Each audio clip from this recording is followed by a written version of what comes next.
Okay. So good morning or good afternoon, everyone, depending on which part of the world you are at. We are delighted to be here and be speaking in this panel on legal tech. I'm delighted to be joined by my co-panelists, Alberto Lama, Sofia Bati, and Daniel Priskill. We want to make sure that we can answer the questions of the persons that are here with us in this session. So feel free to write on the chat or on the Q&A. We want to make sure that we can answer your questions at the moment that you're asking them, not at the end. And we really want to make sure that we can do this as a lively conversation.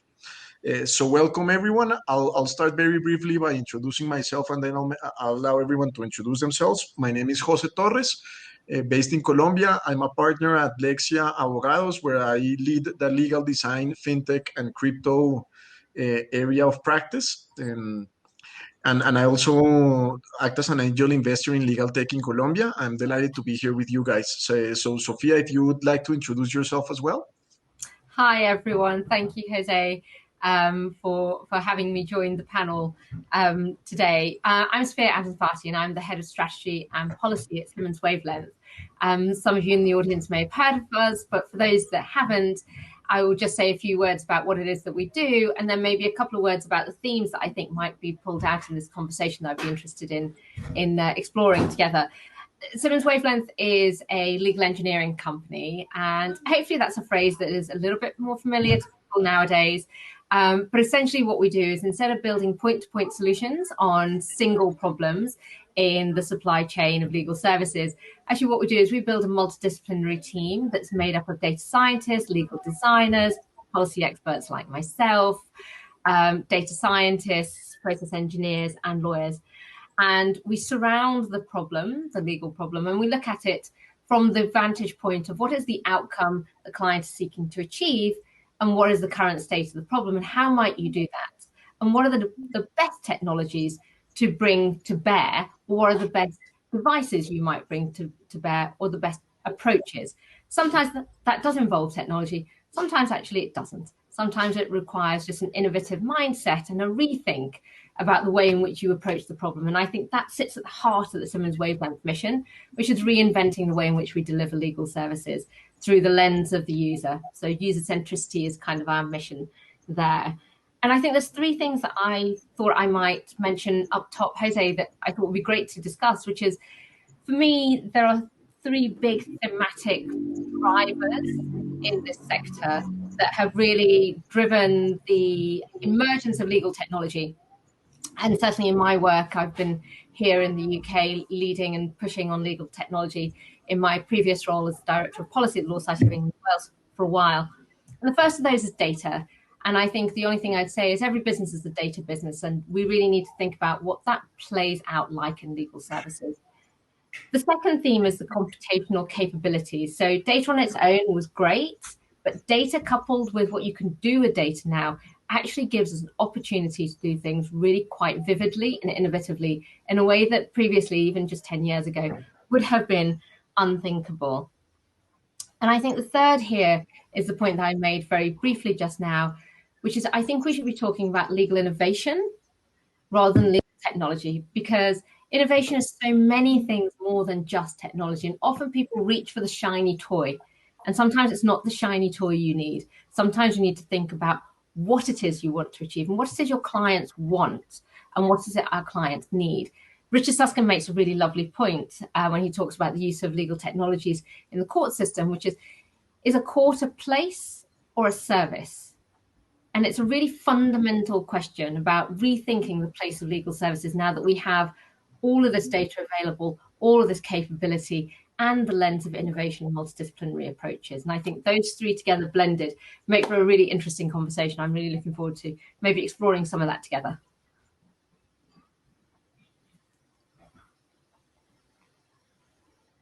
Sophie, you bring very interesting points. I love the shiny new toy comment. There's a whole thing in technology around shiny new toy syndrome. And I agree with you in that the conversation should be around legal innovation in general, where tech could be the solution or might not be the best solution. So thank you very much, and I'm delighted to have you here. Alberto? Thank you, Jose. Thank you very much. I'm really glad to be part of this panel today. My name is Alberto Lama. I am the partner and founder of Altur Legal, which is an Italian law firm, which works mainly with the bridging Italian and European clients with Latin America and vice versa. Me and my partner, Alessandro Bovio, we work at the firm, and we have offices in Bogota, Montevideo, and we also have collaborations with other colleagues in Brazil, Mexico, Peru, Chile, and Ecuador. So we cover most, and Argentina. So we cover most of the Latin America continent.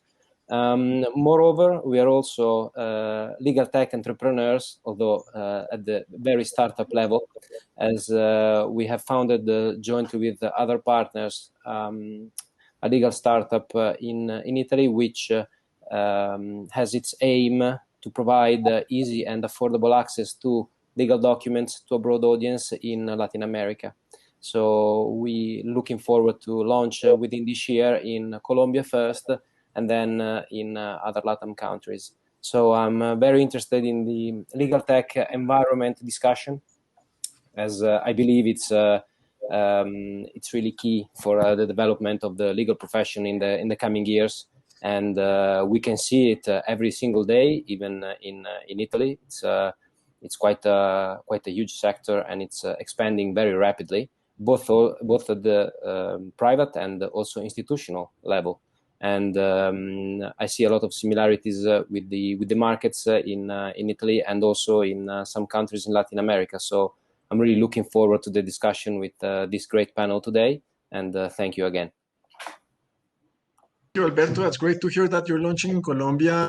Just quick comment. I think I'm launching the same type of startup in July. It's exciting times for startups in Latin America. The more the merrier, I guess. And Daniel, if you'd like to introduce yourself as well. Yeah, sure. Thank you, Jose. I'm Daniel Prieskel, the co-founder of a boutique law firm in the City of London. We're about 45 lawyers now, so getting on to be slightly large for a boutique, but still very much boutique in our sort of culture, and we're very international. I would say 75% of the work has got a technology or telecoms angle and international angle. In the commercial team, which I head up, we've got Spanish and Mexican and Italian lawyers, and very international. And as senior partner of the law firm, I get approached constantly by a whole range of legal tech companies. I mean, the UK is absolutely huge for legal technology. We've got annual Legal Tech Expo, and hundreds of legal tech companies are presenting there, and it's great to see, and it's great to be on the people approach me, a senior partner, and evaluating, and it can be anywhere from document management, processes to the financial packages, and I'm very happy to share my experience on that. The other angle, we actually act for some legal tech companies who are launching in Latin America. They're launching. They've got, I think, 45 law firms already signed up in Latin America. So we also see it from their eyes, and in terms of their products for, I would say, countries with maybe a little bit more bureaucracy when it comes to banking, for example. So very happy to share my experience with the delegates and panelists later. Thank you.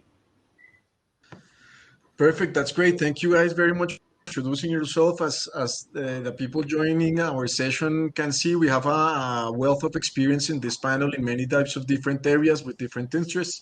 So we're really eager to have a very interesting discussion. I'll just start with very little opening remarks just to jumpstart the discussion. And the first is, as Sophia was saying, it's very important that we frame this in terms of just legal innovation in general, where tech, of course, has a key role to play in making sure that we can deliver legal services much more efficiently, cost effective, and that actually solve our clients' needs. That's the first one. And the other part that I think that it's very important is that this is a very important conversation for the competitiveness of the legal system of different countries. And the UK, for instance, has been very active and historically has been a very big exporter of legal services, and the British legal system as a system that provides security and predictability to business parties. And other countries like Singapore, for instance, are doing the same, where they see legal tech not only in terms of another vertical within the legal services industry, but as part of an effort to make sure that their legal system continues to be very attractive to do business. In Latin America, there's, I wouldn't say too much hype around legal tech, but the interest is definitely starting. One of the interesting things is that the development of the legal tech ecosystem has been pushed by communities, basically by, and most importantly, by the legal hackers community, which is a global community that has presence all around the world. And the legal tech ecosystem has been driven more by this informal community where people meet and afterwards decide to create either a startup or develop a technology that they might see a legal department or a law firm doing in somewhere around the world. So we're definitely in LATAM keeping our eyes out to see if we can copy in the good sense what other solutions are coming up in this in different countries. It's very common to hear a startup here saying, I'm going to be the legal Zoom of Peru or the rocket lawyer of Ecuador, things like that. Or we want to be maybe the next legal operations consultancy in Mexico. So that's similar to the technology sector, where people were saying a lot like, we're the Uber for X. We're seeing the same thing happening in Latin America. Of course, the main challenge, or I see like two challenges in this sector. The first one is the cultural challenge, getting lawyers to just embrace new mindsets and ways of working. And the other one, which doesn't get discussed enough, and I think that it's very important, and it's probably the most or the highest barrier, is probably 92% of the lawyers in Latin America don't speak English. And if you don't speak English, you don't get access to the best content in this area.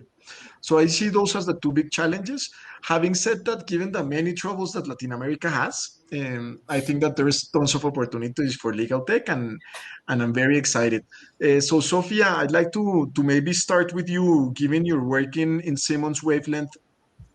Tell us a little bit more about why having an interdisciplinary practice focused on like really solving a client's problem, not in terms of just only legal, but more integral way of solving the service. I mean, why does it make sense for an entity like Simmons Wavelength to exist?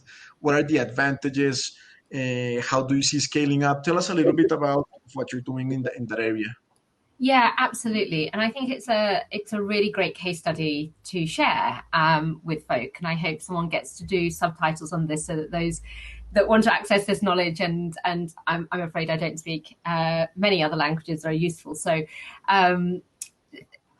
the fundamental premise of having a multidisciplinary approach is the shift away from the asymmetries of information and power that have actually predicated legal services globally to date.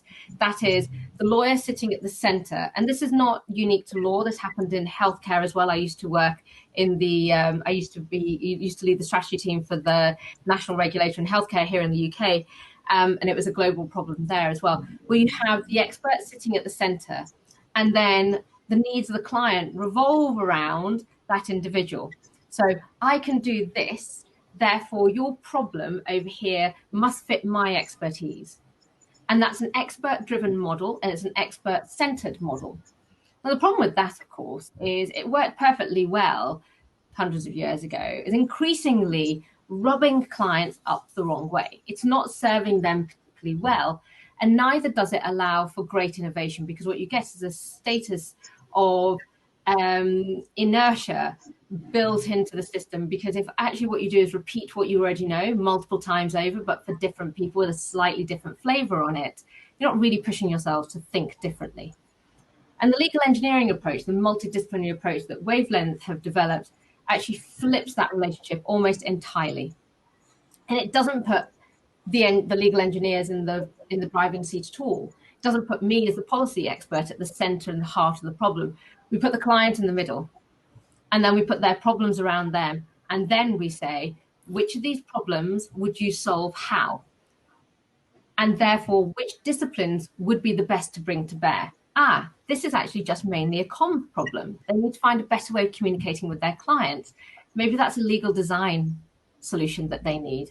Take very complicated 20-page T's and C's and turn them into something that can actually communicate rapidly and quickly. Or it's not a legal problem that they're trying to solve for here. This is a resource allocation problem. Okay, well, we need some technology that might help us triage. We might need a little bit of design to make it user-friendly. And then we might also need to think about the legal processes, so contract lifecycle management capabilities.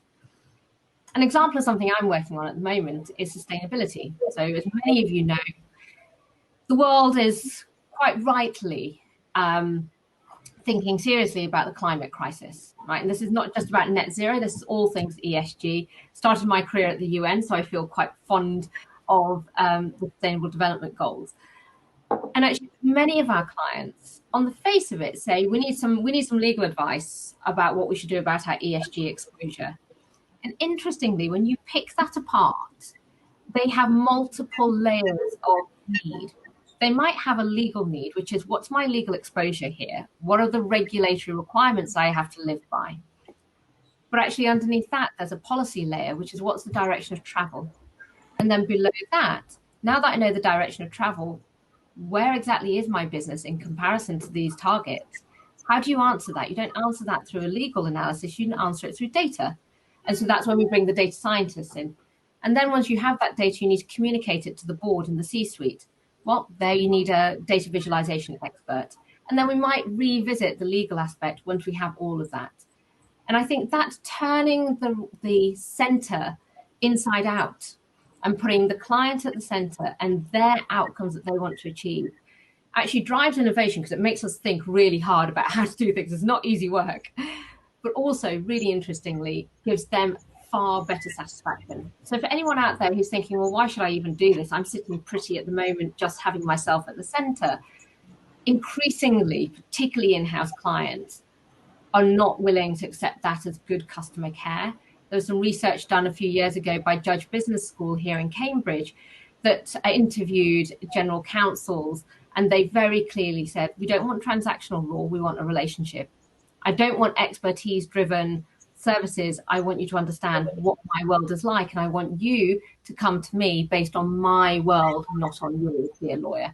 And this is just a really good example of how well that is being received, because increasingly we're seeing great satisfaction from our clients who get that kind of service from us. So hopefully, Jose, that gives folk in the audience a bit of a flavour of what we mean by multidisciplinary, also a bit of a rationale. And I will be honest, it's uncomfortable for experts to take themselves out of the centre, because that's the premise upon which we've built most of the professional services that we find across commerce. Sophie, you make great points, and it resonates with a phrase from Peter Drucker, the father of modern management, who says that there are no marketing problems, no finance problems, no sales problems, that there are only like business problems. And from what you're saying, and the same thing should be applied to law, basically. And it's just, I mean, law is a part of a whole, and it doesn't make sense to see legal problems in a vacuum or in a silo, as we were trained in law school to think about those. And I also love about what you say about making sure that we recognize like what's the true problem that we need to solve, because it could be a legal problem, but in many instances it might not. The other thing that I think it's very important, and that it's an angle that's seldomly discussed in legal innovation spheres, and it's just like, what is your approach towards practicing law in terms of building relationships? And we're used to learning law in terms of transactional terms, not instead of, for instance, I do a lot of contract work, and especially in relational contracts, and how we can use contracts as management tools instead of documents that could serve as evidence in litigation, which is how we're trained. So thank you very much for bringing for bringing those points. And it's just nice to see an entity that's leading the way in interdisciplinary practice, because lawyers have for many, many years like practiced all by themselves without focusing too much on, they focus a lot on knowing the law, but much less on how can we provide a truly great customer experience and customer service. Yeah. Alberto, why don't you tell us a little bit of how you see the scene of legal innovation in Italy, and how the type of work that you do has been changing, or how are you changing with the different types of legal innovations that are impacting the legal profession in general? Yes. I will borrow Sophia's definition of legal innovation instead of legal tech, simply legal tech. Because actually, even though from the outside it might seem that the Italian legal system might not be that prone to legal innovation, it actually has been in the past 10 years, I would say. There are a few areas where actually it has been developing and developing quite well. The first area where it was developed is in the filing and management of cases with the courts of first instance and the courts of appeal. So since 2014, a digital system of communication of the lawyers with the courts has been established. And since then, basically every single filing of briefs or documents or motions, anything in civil cases is made digitally. So every lawyer has his digital token, the digital signature token, with which can access the system and monitor the outcome of the cases, monitor if the counterparty files something, monitor the judge's decision, and this is done quite quickly. There is still human interaction, meaning that the bailiff at the court has to they have to manually open the files and transfer the files into the docket.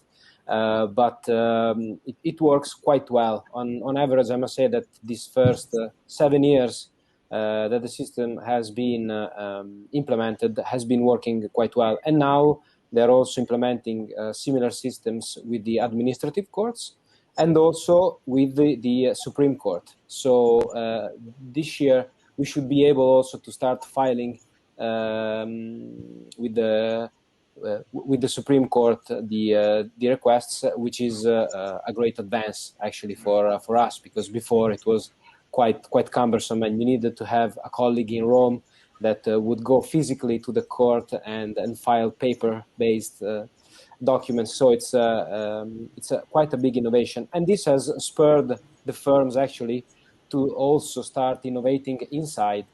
So I would say the second area where the legal innovation has been applied, it's in law firm management.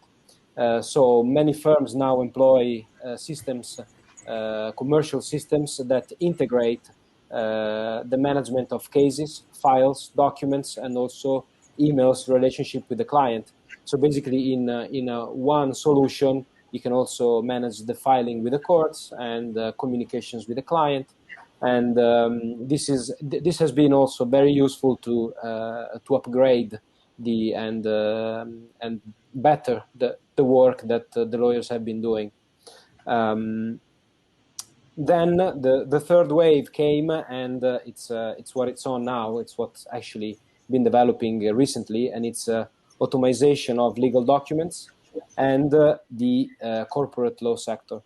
So many big firms now are investing in the self-learning software, machine learning software that can help doing due diligence in M&A transaction mainly, where they're not throwing 100 associates at the documents in the data room, but are employing more and more these softwares to do the due diligence, and also automatization of drafting for legal documents, meaning contracts, terms and conditions, cookie policies. And we're seeing a new wave of companies, many of which have been established also by lawyers, but many of which are not lawyer-based companies, which provide this kind of services to the public, actually. So the legal innovation sector has been booming lately. and we can see that there is an appetite of the market for alternative solution rather than just going to the law firm. And this could also be able to could also make it possible to tap into different sectors of the market which have not been tapped into. For certain kinds of transactions, it might not be worth economically going to a law firm, but the client, the person might still need a legally valid document, and so there might be the way with the legal innovation to provide these areas of the market with the solutions which are actually viable and legally cohesive.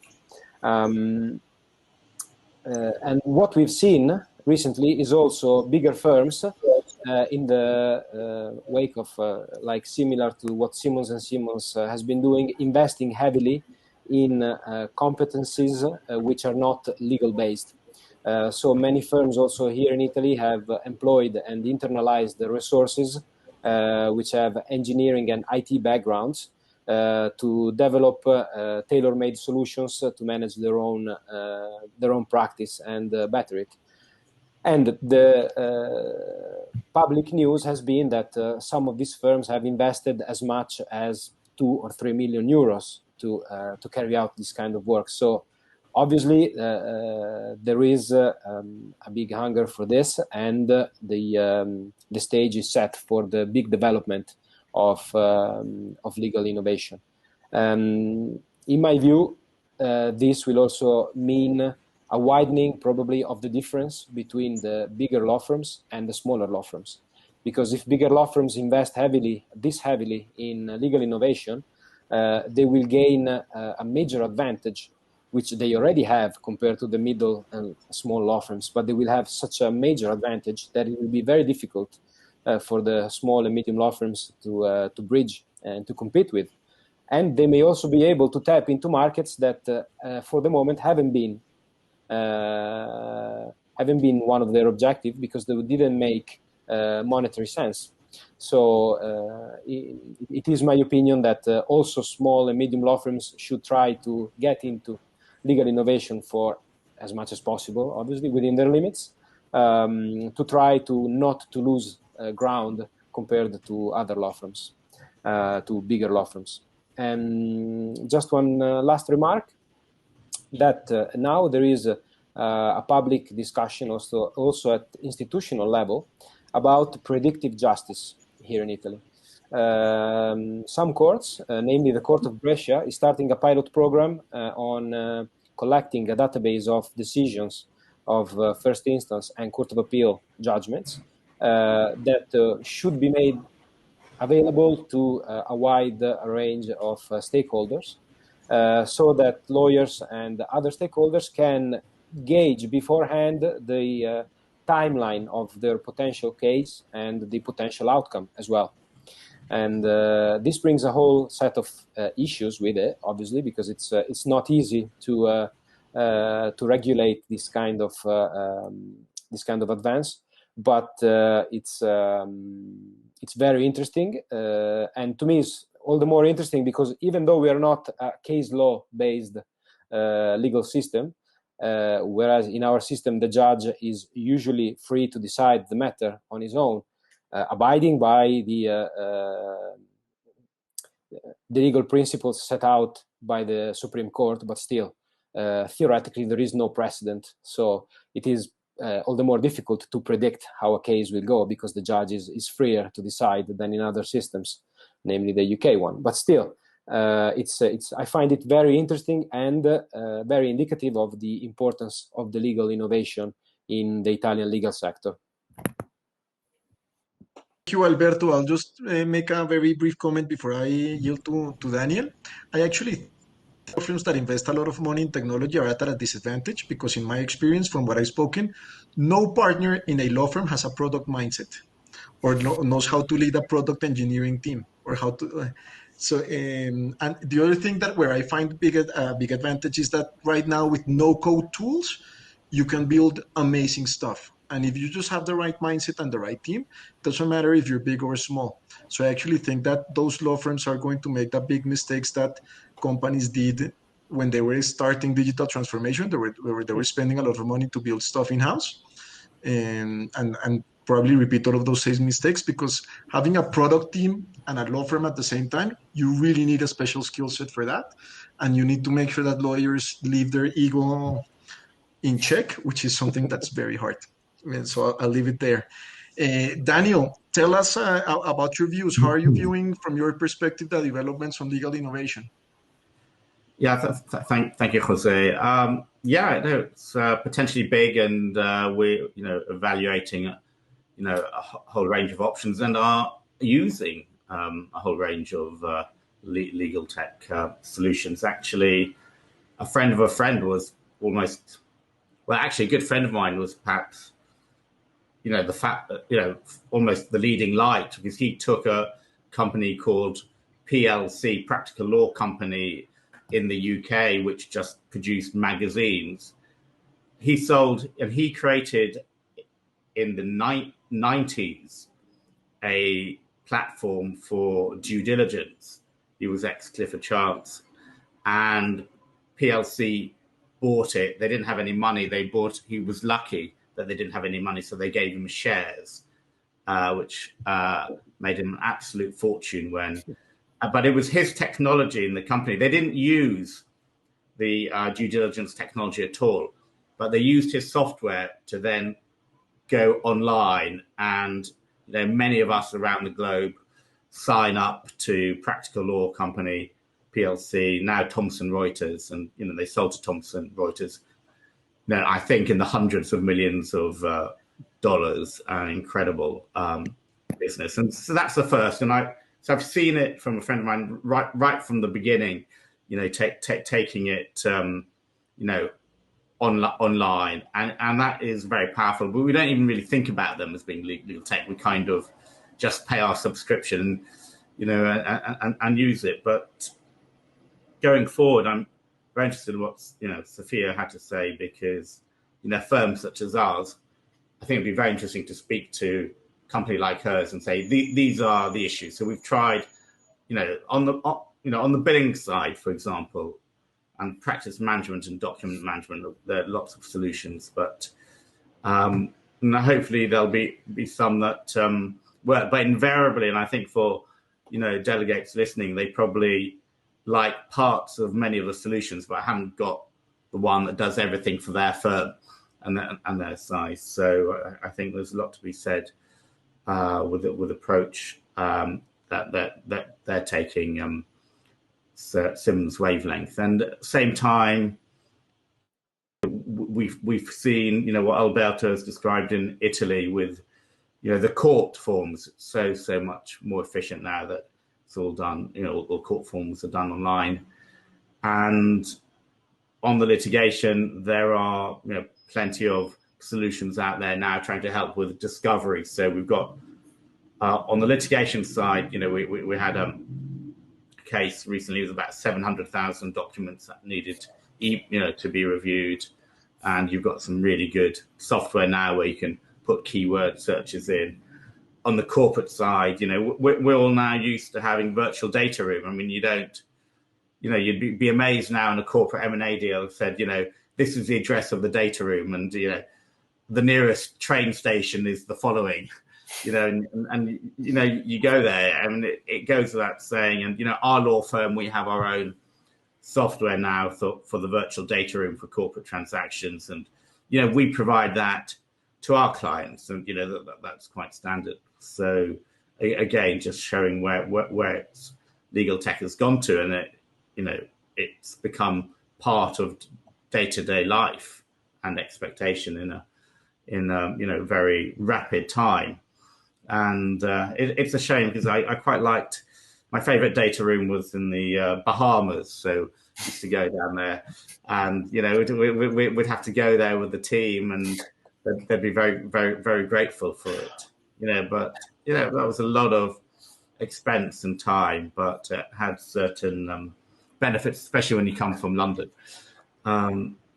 So yeah, data room. And then we do, I said, a lot of work in Latin America, and we instruct firms across the globe because of our telecom technology, and sometimes it can be a pain to pay, especially in US dollars, some of the. So, one of our clients has got a really interesting solution to help firms in Latin America, process payments in dollars much more easily with their clients. And I think that's going to help a lot. And certainly for us, it's a pain, paying these firms, because it takes a lot of time, and we can't charge the client for it. We can't anyway. We can't say, spending your money, X hours at this rate. So, we see the solutions on the actual payment mechanisms, and then the billing and integration, multi-currencies for international projects, invoices in different currencies, and tying into the timesheets, all of that, and inputting time. So, and then we got the document review. I touched upon. I've seen lots of and document creation. So there's the templates and solutions, and useful for junior lawyers maybe to help create. I'd be very happy to tell a junior lawyer, create the following document and use this software, and bang, it comes out already in the Priestgill and Co. style with Priestgill and Co. clauses, and I think that will become efficient for law firms, especially as clients want more fixed fee projects. So if you're on a fixed fee, the quicker you can do it, the better. The better for everyone, and I think we'll be looking to legal tech to help us on that. Daniel, there's a question for you from the audience, and I'm going to read it. Is there in the UK a system similar to the Italian system to identify lawyers in their access to courts and filing of documents with the courts? There's two things. First of all, cases that have been heard and the judgments are published, that then there's a record there and you can search. So, I went for dinner with a well-known barrister, and he at the dinner table, he just on his smartphone, he says, Priestgill and Co. and say, oh wow, you're in this Supreme Court case, you're in this Court of Appeal case, So that was and that was a few years ago on his smartphone at dinner. And I thought, oh my gosh, that's interesting. So that is absolutely there. For ongoing cases, it depends where you are, whether there's been an interim hearing which is published. But yeah, in theory, I think if you're on the record, it can be searched. And I'll check with my litigation colleagues. But certainly every decision is, the lawyers are there, let's say, available on people's smartphone at dinner. I think probably worth just flagging that in certain parts of the courts, there is a more easy to use e-filing and mechanisms, particularly in the city courts, which doesn't spread to the whole of the UK court system across the different divisions that exist, but certainly where it has been deployed with e-discovery and so on, that has been quite successfully undertaken. And so I think the sort of e-filing program, and it predated COVID, actually. This was, e-filing was a program of work that started a few years ago when I was still in policy at the Law Society of England and Wales, and was beginning to gain traction. The degree to which that has been expedited by the necessity driven by COVID is a really interesting case study, which is, under necessity, how much faster could that project move, and, how widespread could it become? But it's safe to say it's not across all divisions, and it's not across all levels of the court system yet. But I think there is ambition to try and move things like documents across all the courts to a digital footing eventually, although that is an enormous program of work. Yeah. Look, I think. Yeah. Oh, go ahead, Daniel. I'm sorry. No, I'm just saying, Sophia wearing her sort of carbon neutral hat. It would be great to minimize the amount of printing of hard copy documents required for the court. It's mind-boggling the amount of paper. Still, in the year before COVID, we had to deliver 7 copies, physical copies, for the courts. It was just horrendous, and I'm fed up with my beautiful office being, filled up with boxes for litigation. So the quicker we can, go to a paperless, free litigation process, the better, in my view. And I think that's exactly where, actually, interestingly, the silver lining in COVID is it has been the proof case for many who are super cynical about any form of digitalization of their legal services, whether it be in the courts or in-house or in a firm. Yeah. Actually, you just had to live through a year where you had no choice. And it's been a really... So if you listen to Sir Geoffrey Voss, he was never an anti-techie anyway. Sir Geoffrey Voss is an amazing proponent of legal technology. But he and others who've participated in the year just gone will speak so openly about the fact that actually in a paperless office, a number of screens, each with, what would have been the hard copy, it didn't lead to less effective decision making. It didn't lead to slower case review or any of those sorts of things. In actual fact, made the legal services far more accessible. So fingers crossed, I hope that people take the experience of this year and build on it rather than try and revert to some sort of happy memory of a time before. Yeah. Well, if I might add one thing, it's especially true here in Italy, I must say, because the push for using digital services to manage cases, for example, has been huge, and also the courts have had to adjust for the impossibility of having the lawyers present at the hearings. So they've started doing the hearings remotely via team meetings, for example, or and also even they changed the civil procedure so that for the cases where the parties' presence is not necessary, and only the lawyers would go to the hearing, and the case is document-based, so there's no need to hear witnesses. The evidence is documents, basically. Then they substituted the hearing with a written brief, with a very short written brief where the parties can specify their requests and clarify issues if they wish to, and then and that was it. And then the judge decides the matter.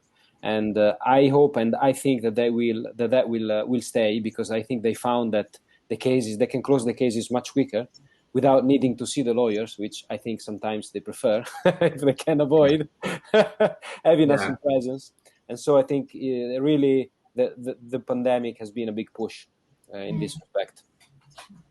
And I do wonder to what basis I think that underlines the fact that actually there's something really useful for anyone in the audience is thinking about legal tech in this really sophisticated way.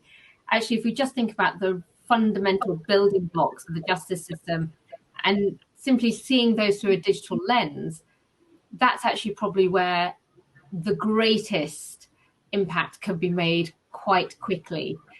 Because historically that would have been months and months and months of delays and waiting for a hearing, and now actually we've expedited it and justice is best served definitely not cold, better served quickly. So I think there's a real rule of law element to that when you're dealing with the justice system more broadly.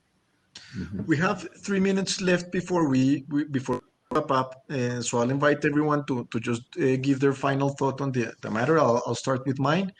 I think that at least from the law firm perspective, in terms of innovation, culture is going to be the competitive advantage. It's not going to be resources or technology. Everyone has access to the tech.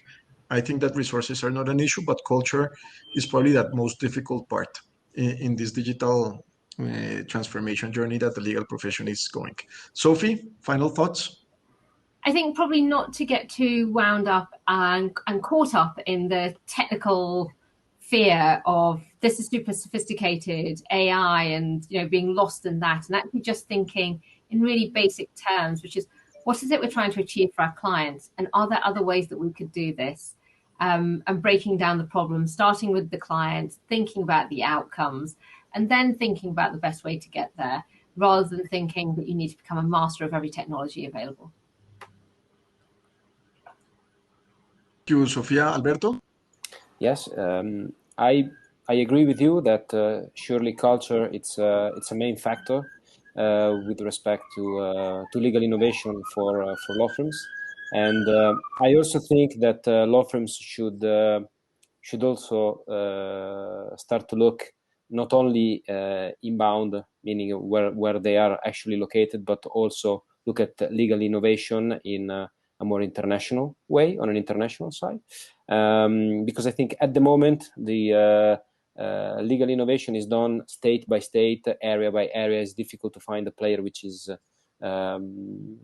widely established. So I think also in the future, that's the internationalization of legal innovation is going to be a factor, especially with the countries which are culturally close, like Italy and Latin America countries, where Italian immigration has been quite big over the years, and where the legal systems are similarly based. So I think it's going to be quite an interesting development to see in the next few years.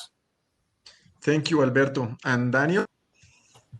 Yeah, I think it's it's going to grow quickly, legal tech, but we won't notice it so much because it just becomes part of the day, in the same way we're having this call now, Latin America, without thinking about that. We've got delegates from all over the world, and the panelists are from different parts of the world as well. So I think there will be growing, but I don't think it's going to radically change, but it is going to make our lives better as certainly those people who in law firms. I think it is going to make life easier. It's going to give us flexibility to work from different locations, and I think that's good.